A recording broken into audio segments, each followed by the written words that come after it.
ఇప్పుడు ఘనంగా సత్కారం చేస్తారని చెప్తున్నారు, అది చెప్తున్నారు నా మాటని చెప్తే సరే అయితే మొదటి దేవుడు వెళ్ళి వస్తాను. దేవుడి దగ్గరికి వెళ్తే దేవుడు చెప్పాడు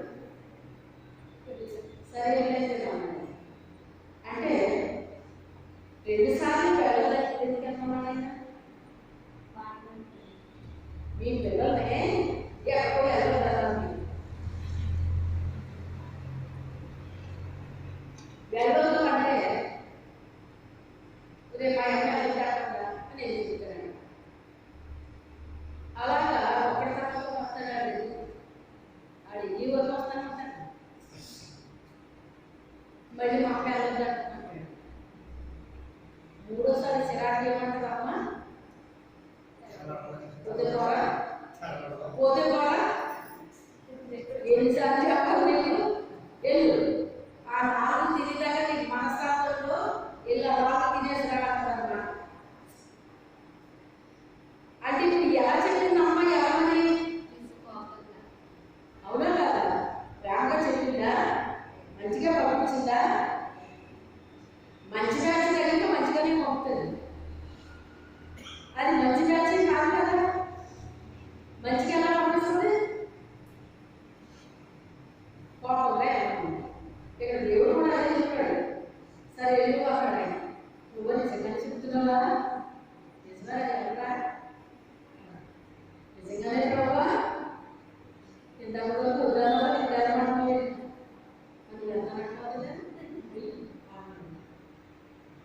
సక్కగా వెళ్ళిపోయాడు. వెళ్ళిన తర్వాత ఆ రాజుగారు చాలా ఆనందపడిపోయి నిజంగా ఇలాంటి ప్రవక్తగారు మాకు కావాల్సిన ఆయన బాబోయ్ మా చెంప వెళ్ళిపోయిపోతుంది మీరు ఎలా చూడండి అలా చూడండి ఇక ఎలా ఉంటుందండి అక్కడ మీకు తెలుసు కదా అలా పొగిడాడు. పొగిడేటప్పుడు ఈయన తల్లి ఊరు అయిపోతున్నాడు అన్నమాట. అయిన తర్వాత ఆయన ఇలా వెళ్ళి ఇక్కడ ప్రార్థన చేస్తుంది అని అది తీసుకెళ్ళి ప్రార్థన చేస్తే ఇశ్రాయేలుని తీసుకెళ్తున్నాడు. ఇశ్రాయేలుని సభ్యస్థానాన్ని తీసుకెళ్ళి పిలిపించాడు రాజు. ఇశ్రాయేలుని సభ్యస్థానాన్ని పిలిపించాడు. ఇతను ప్రార్థన చేసినట్టు ఏమవుతుంది దీవెన ఆశీర్వాదం వస్తుందండి. ఇశ్రాయేలు అంటే వాడు ఆశీర్వాదించబడిన వాళ్ళని వాడు ఇక్కడ ప్రార్థనని ఇలా వెళ్ళి ఇక్కడ ప్రార్థన చేస్తే మళ్ళీ చోట తీసుకెళ్ళి అక్కడ తీసుకెళ్ళి అక్కడికి వెళ్ళినా కూడా అదే ప్రార్థన వస్తున్నారు దీపిస్తున్నాడు ఆశీర్వాదిస్తున్నాడు. ఇదేంటి వాళ్ళ సర్వీసాలు కదా వాళ్ళ మీద శాపాలు వస్తాయి కదా ఏది పిలిపిస్తుంటే ఆడ దీవించి ఆశీర్వాదిస్తాడు అని చెప్పి ఏదంటే రాజుగారికి కొంచెం బాధ కలిగి ఆయన అసలు నేను ఎందుకు పిలిపించామేమో నేను పిలిపించగలగా కారణం ఏంటి వాళ్ళ సర్వస్వం కదా నేను పిలిపించింది నీకు చాలా బహుమానాలు ఇద్దామని అనుకున్నాను కానీ ఏం చేస్తున్నావు వాళ్ళు దీవిస్తున్నావు ఆశీర్వాదిస్తున్నావు నీకు చాలా ఇవ్వాలనుకుంటున్నాను కానీ నువ్వు చేసిన ప్రార్థన అనేది నచ్చలేదు.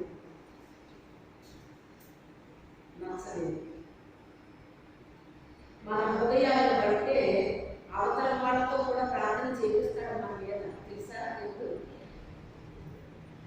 వాళ్ళు ఎలాగో చేద్దామన్నా మంచి ప్రార్థన మన కోసం చేసేటట్టు చేస్తాడు దేవుడు తెలుసా నీకు. మనలో బట్టి వాళ్ళ ప్రార్థన దేవుడు చేపిస్తాడు వాళ్ళతో. అప్పుడు వాళ్ళు అనేది నేను దీవించి ఆశీర్వదించిన ప్రజలవాడు వాళ్ళు శ్రమిస్తానా అని ఎక్కడ పడుతున్నాడు దేవుడు అతను నాలుగు పడుతున్నాడు. ఎక్కడ పడుతున్నాడు నాలుగు పడుతున్నాడు. పట్టుకునేసరికి శాపాలకు ఆశీర్వాదాలు వచ్చినాయి. ఆశీర్వాదిస్తే నచ్చలేదు. నువ్వు శ్రమిస్తాను నువ్వేం తీసుకొస్తే నీకు చాలా బహుమానాలు ఇద్దామనుకుంటే నువ్వు ఇలా చేస్తావా చూడు నీ కోసం ఎన్ని బహుమానాలను సిద్ధపరచామని చూపించు. ఆ బహుమానాలు చూసి అతనికి ఏమనిపించింది అమ్మో ఇన్ని అనుకున్నాడా మరి ఏం చేయాలి ఇప్పుడు ఈ బహుమానాలన్నీ నేను పట్టుకుని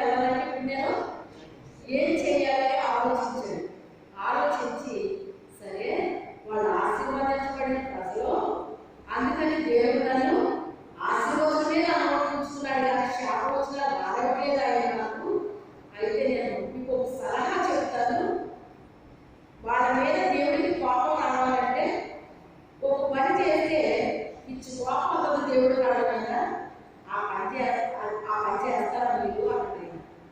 అదేంటో చెప్పే బాబు కొన్ని ఆ రకంగా పర్వాలేదు, ఏది ఏమైతే ఆ నాశనం వల్ల అదే మాకు కావాల్సింది. అప్పుడు అంటాడు అన్నమాట, దేవుడు వ్యభిచారం అంటే ఇష్టం లేదు, అందుకే మీలో ఉన్న అందమైన పిల్లల్ని వాళ్ళ మీద పర్వాలేదు. ఒక దైవజనుడు చెప్పి ఆలోచన చూడండి, దేన్ని ఆశించారన్నా బహుమానాన్ని ఆశించారు. వ్యభిచారం అంటే దేవుడు ఇష్టం. అందుకే మీలో ఉన్న అందమైన పిల్లల్ని వాళ్ళ పిల్లల్ని వదలండి.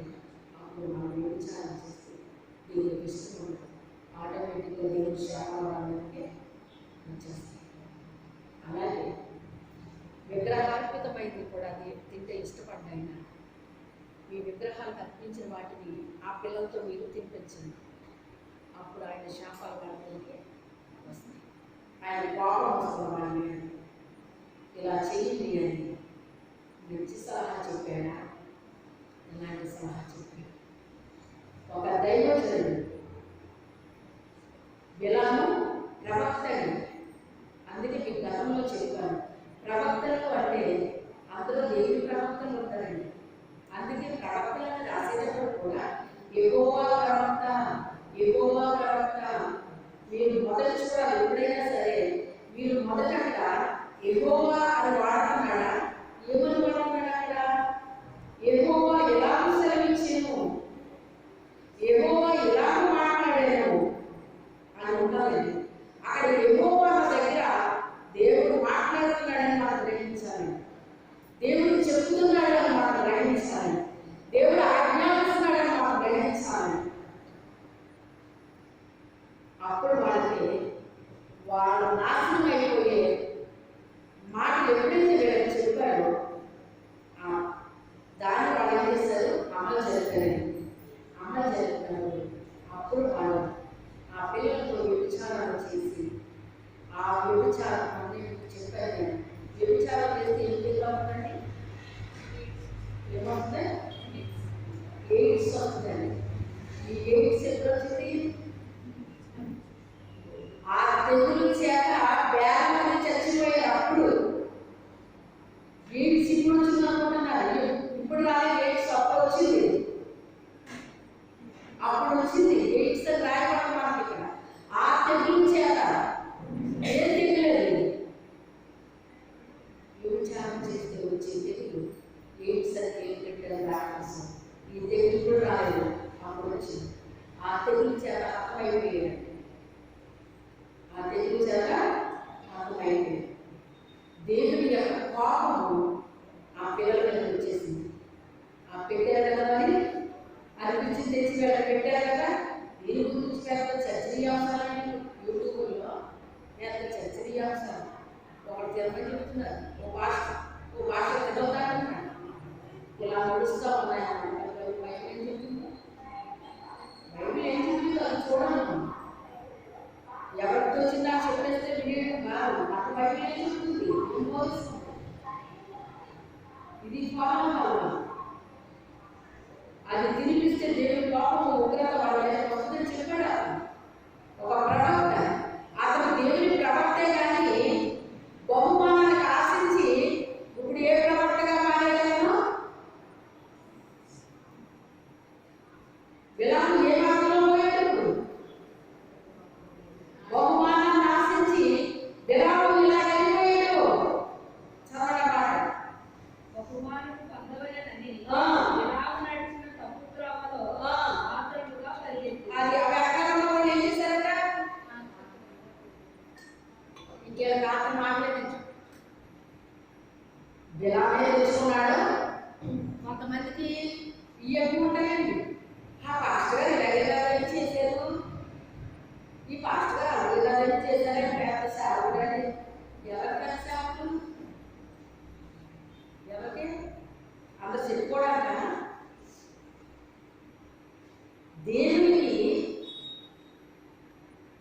దేవుని దృష్టిలో అతను కరెక్ట్గా చేస్తున్నాడా? కరెక్ట్గా చేయనప్పుడు ఎంత కరెక్ట్గా ఎవరు కావాలి, ఎవరిని అనుసరించాలి మనం కదా?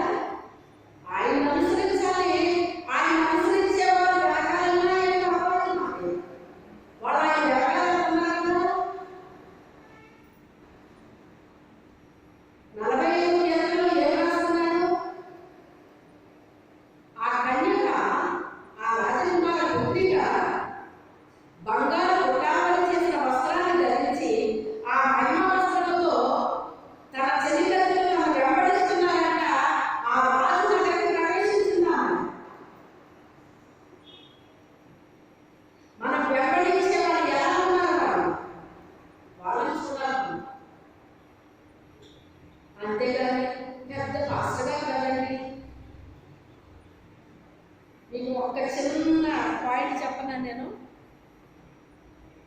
పేరు చెప్పను, మందిరం చెప్పను, కానీ రాజమండ్రిలో పెద్ద మందిరం అది. ఆ సేవకుడిని నాకు ఎలా చూపించాడు దేవుడు అంటే, ఒక స్త్రీ, ఇంక నేను డైరెక్ట్గా చెప్పేస్తున్నాను నేను ఇంకా, లేకపోతే మీకు అర్థం అవ్వచ్చు అవ్వకపోవచ్చు అనమాట. ఒక స్త్రీ అంటే ఒక యవనస్తురాలు కొంచెం స్టౌట్గా ఉందన్నమాట అండి. లంగా ఓణి వేసుకుంది. ఆ ఓణి ఎలా ఉందో తెలుసా? వేసుకున్న ఒకటి వేసుకోకపోయిన ఒకటే. అంటే మీకు అర్థమైపోయి ఉంటుంది, నెట్ట ఓణీలు వస్తున్నాయి ఇప్పుడు. ఇది వరకు ఓణీలు ఎలాగేసేవారు? ఒళ్ళు కనబడకుండా వేసేవారు. ఒకసారి నేను చీరలు అడుగుతుంటే ఆ చీరలు చూపించి అతను ఒకసారి వెనక్కి తిరిగి, ఏటమ్మా అందరూ ఒళ్ళు కనపడాలి అని కోరుకుంటున్నారు, ఇప్పుడు అందరూ మీరేటమ్మా పలచగా ఉండకూడదు అంటున్నారండి. మీరు ఏం చేస్తారు ఏంటని అడిగాడు. నేను పాస్టర్ అమ్మ అన్నాను. అవునా, పాస్టర్ అమ్మలు కూడా పలసగా ఉండాలని అడుగుతున్నారమ్మా, కానీ మీరు ఏంటి ఇలా అడుగుతున్నారు? అతనికి ఏమనిపించింది? వాళ్ళందరి సంగతి నాకు అనవసరం, నాకు అలాగే ఇష్టం ఉండదు, నాకు ఎలాగ ఉండాలి, నాకు పచ్చగా ఉండకూడదయ్యా, నాకు ఇష్టం ఉండదు అలాగే. మీరు ఎవరైనా నాకు పెట్టిన చీరలు కూడా అలాంటి ఎవరైనా సహజంగా పెట్టరు ఎవరు, మీరు అలాంటిది పెట్టుంటే కనుక మీ తృప్తి కోసం 1-2 సార్లు కడతాను, ఒక పక్కన పెడతాను దాన్ని. నాకు ఇష్టం ఉండదు అలాగా. పెద్ద పేరండి ఆ సేవకుడు, చాలా పెద్ద పేరు. కానీ అతను రూపము చూపించాడు దేవుడు. అతను పురుషుడే కానీ అతని రూపము ఒక స్త్రీ రూపాన్ని చూపించాడు. ఆ స్త్రీ ఒక స్టౌట్గా ఉన్న స్త్రీ, మీకు తెలుసు, ఒక పల్చటి ఓణి వేసుకుంటే అసలు ఎలా ఉంటుంది చెప్పండి? అలా చూపించాడండి ఆయన. ఇదేంటి ఇలా వేసుకున్నది ఏంటి ఈమె? మళ్ళీ నడక కూడా ఎలా నడుస్తుందంటే కుంటుకాలు అన్నమాట అండి. ఆ మాట వాక్యంలో ఎలా రాయబడింది? కుంటికాలు వెనకక మానదు అని ఉంటుందండి. ఎలా ఉంటుంది? కుంటికాలు వెనకక మానదని ఉంటుందండి. అంటే కుంటితనం ఉంది, ఏదో ఒక ఆత్మీయ కుంటితనం ఉందండి ఆ వ్యక్తిలో. కుంటుకుంటూ నడిచి వెళ్ళి వాక్యం చెప్పినట్టుగా చూపించాడు దేవుడు. ఎంత పెద్ద సేవ కదా వేరే, పెద్ద సేవకుడినా అసలు ఎంత పేరు ఉంది కదా. ఈ సేవకుడి గురించి దేవుడు ఎలా చూపించాడేంటి నాకు అని దేవుడు ఎప్పుడైతే నాకు చూపించాడో అప్పుడు నేను వాళ్ళని గ్రహించడం ప్రారంభిస్తానండి. నేను అప్పటి వరకు నేను వాళ్ళ మీద దృష్టి పెట్టడం, తప్పులు పట్టడం, అవన్నీ నేను ఆలోచించడం, తప్పులు పట్టడం ఇలాంటివన్నీ అది నా వాస్తవం కాదు, అవన్నీ నాకు అనవసరం. ఈ మాట మీకు ఎందుకు చెబుతున్నారు ఇప్పుడు అంటే అవసరం కనుక చెప్తున్నాను. గ్రహింపు కావాలి కదా, మరి ఇది కూడా ఎదుగుతున్నారు కదా ఆత్మీయంగా. పిల్లలకైతే అర్థం అవ్వదు, కొంచెం ఎదుగుతున్నారు కదా, మరి ఎదిగి కూడా ఏం చేయాలి? ఇప్పుడు ఇది చెప్పాలి. లేకపోతే మీ పరిస్థితి ఎలా ఉంటుందంటే గుడ్డె చేలో పడంటే మేసేస్తారండి. అలా అయిపోతారు, ఎక్కడ పడితే అక్కడ మేసేస్తా ఉంటారు. ఇప్పుడు ఎవరైతే ఆహారం కాదండి, ఏదైతే మందులు కాదండి, ఎవరైతే పాఠశాల కాదండి, ఎవరైతే యాజకులు కాదండి. నిజమే నిజమే. ఎప్పటికీ నేను ఆయన చెప్తున్నప్పుడు వాళ్ళు చెప్పే మాటలో నాకు చాలా స్పష్టంగా ఆ దర్శనానికి వాళ్ళు చెప్పే వాటికి నాకు ఎంత స్పష్టంగా అర్థమవుతుందంటే అంత స్పష్టంగా అర్థమవుతుంది.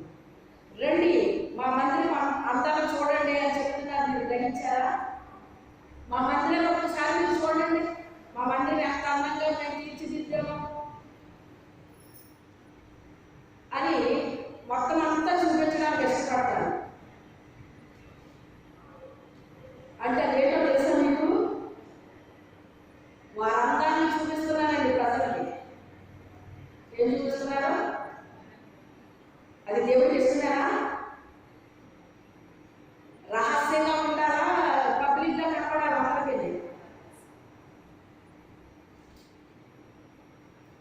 దేవుడి మందిరపు అందాలలో 10 మంది చూసేటట్టుగా అందరికీ చూపించుకోవడం కోసం కాదు. దేవుని మందిరాన్ని మనం అలంకరించుకోవాలి. అది 10 మంది దృష్టిలో పడడానికి మనం అలంకరించడం కాదు. ఇది నా దేవుని మందిరం అని దాన్ని మనం ఏం చేసుకోవాలి? దాన్ని అందంగా మనం అలంకరించుకోవాలి. అంతేగాని 10 మంది చూపు దీని మీద పడేటట్టు.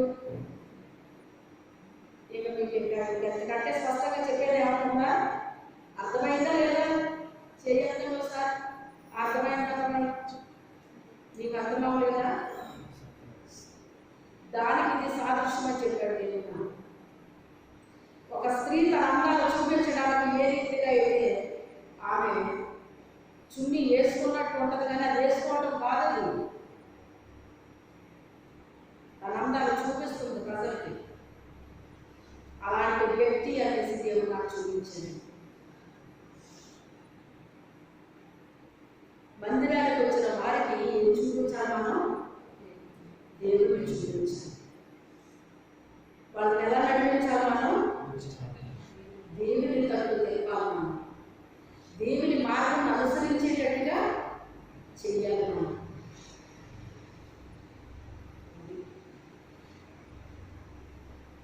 అంతే తప్ప వాళ్ళంతా చూపించుకోవడం కోసం కాదు, దేవుడిని చూపించాలి. ఎప్పటికదే మాట నేను మొన్న కూడా విన్నాను. నేను అందుకే మీకు ఇప్పుడు చెప్తున్నాను. మొన్న కూడా అదే మాట విన్నాను. అదే పెట్టారు అందరూ కూడా. రండి, ఇప్పుడు అందాలు చూద్దరు కానీ, మేము ఎంత అందంగా అలంకరించామో మీరు చూద్దరు కానీ రండి అంటున్నారు. అది చూడాలంట. ఇలాంటి వాళ్ళు ఎంతమంది లేదనుకుంటున్నారు? బుద్ధి కలిగిన కన్యకలు, బుద్ధి లేని కన్యకలు అంటే వాళ్ళ కన్యకలే వేరే కన్యకలే. కానీ బుద్ధి కలిగిన వాళ్ళు ఎంతమంది ఉన్నారు, బుద్ధి లేని వాళ్ళు ఎంతమంది ఉన్నారు? అందుకే 7 ఐదుగురు అలా 5 అన్నాడు. బుద్ధి కలిగిన వారు 5 మంది ఉన్నారు, బుద్ధి లేని వారు 5 మంది ఉన్నారు. అంటే వీళ్ళు బుద్ధి కలిగి సిద్ధపడ్డారు, వాళ్ళు బుద్ధి లేకుండా సిద్ధపడ్డారు. మనము బుద్ధి కలిగి ఉంటే అందరూ బుద్ధి కలిగి ఉండేటట్టుగా సిద్ధపరుస్తామండి. అలా బుద్ధి లేకపోయినా మనం ఏం చేస్తాం? అలా కాదు, ఇలా ఉండాలి, అలా కాదు, ఇలా ఉండాలి, ఇలా ఉండాలి అని మనం వాళ్ళని సిద్ధపరుస్తాం. ఆత్మీయంగా మనం సిద్ధపరచాలి. ఇప్పుడు ఇక్కడ ప్రవక్తే, దేవుని ప్రవక్తే, కానీ ఏం ఆశపడిపోయాడు? బహుమానం ఆశించి వెళ్ళిపోతే ఆ మార్గంలో వెంట అనేక మంది ఆతురతగా పరిగెట్టేసరికి ఇలా వెళ్ళేదా? ఆ ప్రార్థన చేయడానికి రమ్మంటే వెళ్ళాడు. ఏమోనయ్యా వచ్చాను, కానీ దేవుడు నన్ను పంపమని పలికాను, నేను వెళ్తున్నానని చెప్పి రావాలను. కానీ వచ్చాడా? ఏమి నాశించి రాలేదు, బహుమానం నాశించి. అవి ఇక్కడుండేయా వాళ్ళలో పట్టుకెళ్ళి తినడానికి రోడ్డు చేయడం దేవుడు మాకు, ఉండడానికి రోడ్డు చేయడం మాకు.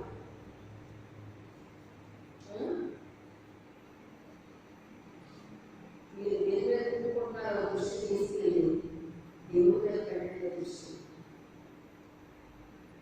ఏం తింటున్నాము, ఏం తాగుతున్నాము, ఏం ధరించుకుంటున్నాము, ఎలాంటి ఎక్కడ ఉంటున్నాము, ఇది చదువుతున్నాం. మన దృష్టి ఎవరి మీద ఉండాలి? దేవుని మీద ఉండాలి. సుఖభోగములను ఆశించినది చచ్చిన దానితో సమానమైన సుఖభోగాన్ని ఆశించుతాను. మీరు అడుగుతారు, అడిగితే ఇస్తాను, కానీ మీరు భోగాల మీద అడిగితే నేనేమన్నా అంటాడా? ఇచ్చిన దాంతో తృప్తి ఉండాలండి.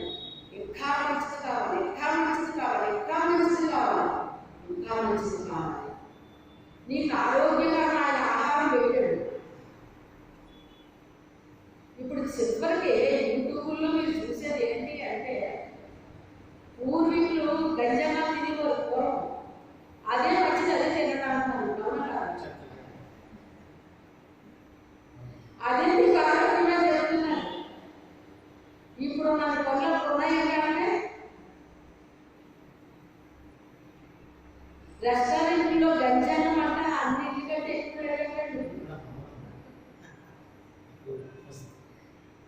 కానీ ఇంట్లో కొనుక్కోగలుగుతున్నా నేను ఎక్కడ కొనుక్కుంటున్నాను?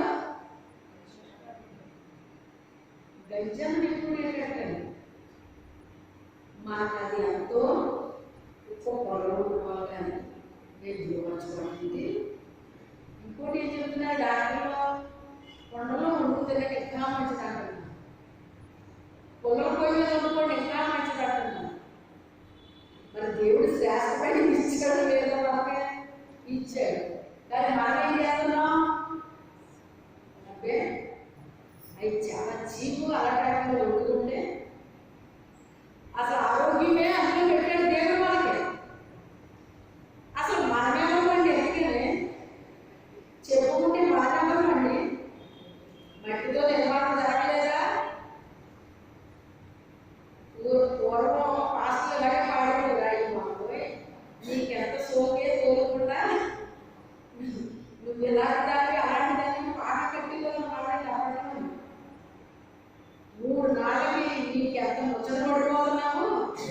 నీకు మిగిలిన చివరికి ఆరోగ్యే అంటే ఏమవుతుంది నీకు ఏ మాత్రం దానికి ఇంత వెళ్ళం ఎక్కువైపోతుంది. కానీ నేను మన శరీరాన్ని పాట కట్టి పాడుకోవాలండి. నా చిన్నప్పుడు అలాంటి పాటలు పాడుకోవాలండి. ఎందుకంటే వాళ్ళు నిజమైన వారసు పొందుకున్నవాడు అన్నాడు. అందుకే వేరే వాటి మీద అంతా ఫోకస్ పెట్టి మనం కాదండి. ఏదో తినామా లేదా ఉన్నామా లేదా అంతవరకు పెట్టేవారండి. ఈ రోజు మరలా తిరిగి పూర్వం తిన్న ఆహారమే శ్రేష్టమైనది. మరలా అదే తినడం మీరు అందులోనే వండుకోండి, అదే మీకు మంచిది. అదే దేవుడు ఎప్పుడు కూడా మంచిదే ఇచ్చాడండి మనకి. మనకేంటంటే ప్రెస్టేజ్ ఎక్కువైపోయి కొండలో వండుకుంటే చాలా తక్కువ. నాన్ స్టిక్లో వండుకోవాలి మనం. ఆ నాన్ స్టిక్ కరిగిపోయి వచ్చేసి అది మన కూరలో కలిసిపోయి మనం తినేస్తే పొట్టల్లోకి వెళ్ళిపోయి అది గ్యాస్ వచ్చేస్తే అప్పుడు బాగుంటుంది అన్నమాట.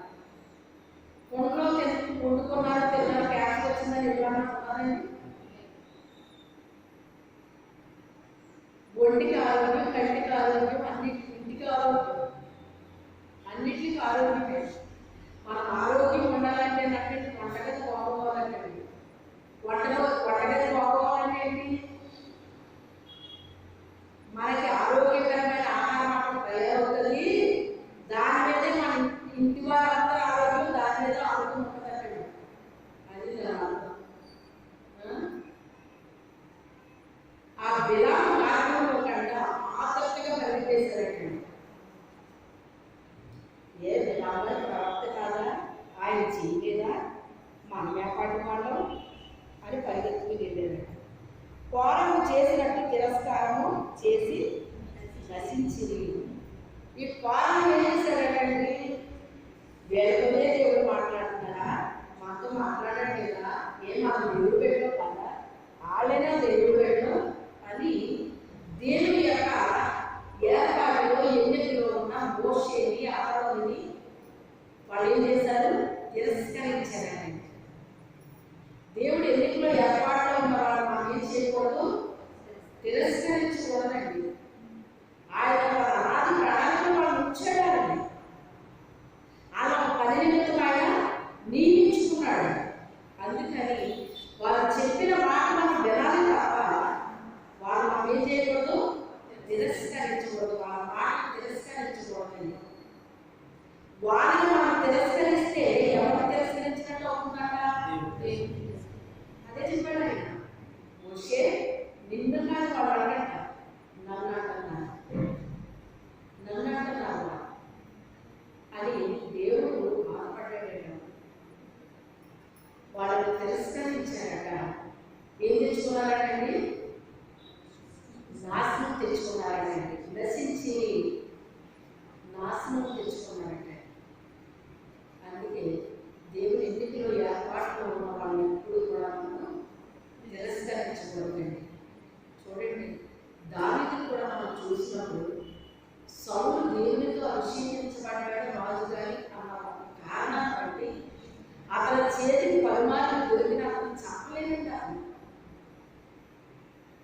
నన్ను ఏమి చేయలేకపోతున్నాను దావీదు అని అనుకుంటున్నాడండి సౌలు. అందుకని ఏం చేశాడంటే, నీ దగ్గరికి వచ్చాను నేను, కానీ నీకు చెప్పలేదు అని చెప్పడం కోసం అతని కడుపుని నిద్రపోతుంటే అతను వస్త్రం చేసి వస్తాడనమాట. అతని దగ్గర నేల తీసుకుంటాడండి, అతని వడలో ఉన్న కత్తిని తీసుకుంటాడండి. ఆ మూడు పట్టుకెళ్ళి అప్పుడు పిలుస్తాడనమాట. పిలిచి ఇదిగో నీ దగ్గరికి వచ్చాను, నిన్ను విడిచిపెట్టాను నేను. ఎందుకు అంటే నా దేవుడు నిన్ను అభిషేకించాడన్న ఒక కారణాన్ని బట్టి నిన్ను విడిచిపెట్టాను. నీ దగ్గరికి రానివ్వను అనుకుంటున్నావు, నీ దగ్గరికి వచ్చాను. ఇదిగో నీ వస్త్రంలో చేయదు, ఇదిగో నీ నేల పొడి, ఇదిగో నీ యొక్క కట్నం అనేది మూడు చూపించాడు. అప్పుడు అతను పశ్చాత్తాపడి, దావీదా నాయన నా కుమారుడా, నేను నీకు అపకారం చేస్తే నువ్వు ఉపకారం చేస్తావు, నువ్వు సుబుద్ధి కలిగిన వాడు, నువ్వు నీ సుబుద్ధిని హెచ్చిస్తావు అని అప్పుడు అతను అతన్ని ఏం చేశాడు, దీవించాడు. దేవుని అభిషేకం కలిగిన వాడు కాపాడి అవతల వాళ్ళనే విశ్వాసంగా మాట్లాడింది. ఎంతకైనా దేవుని చేత వాళ్ళు అభిషేకించబడ్డారు కదా, వాళ్ళ జోలికి మనం వెళ్ళకూడదు అని భయపడతారండి. ఇప్పుడు ఈ మాట కూడా నేను చెప్పడానికి ఇది చూపించింది నాకు ప్రమాణాన్ని దగ్గర 10 నెలలో 1 సంవత్సరం అవుతుందండి. ఈ విషయాలు దేవుడు నాకు చూపించి, కానీ ఎప్పుడు చెప్పాను మీకు? ఇప్పుడు చెప్పానండి. ఇప్పుడు చెప్పాను అంటే ఇలాంటి వారి లోకంలో ఎంతోమంది ఉన్నారు, ఎంతోమంది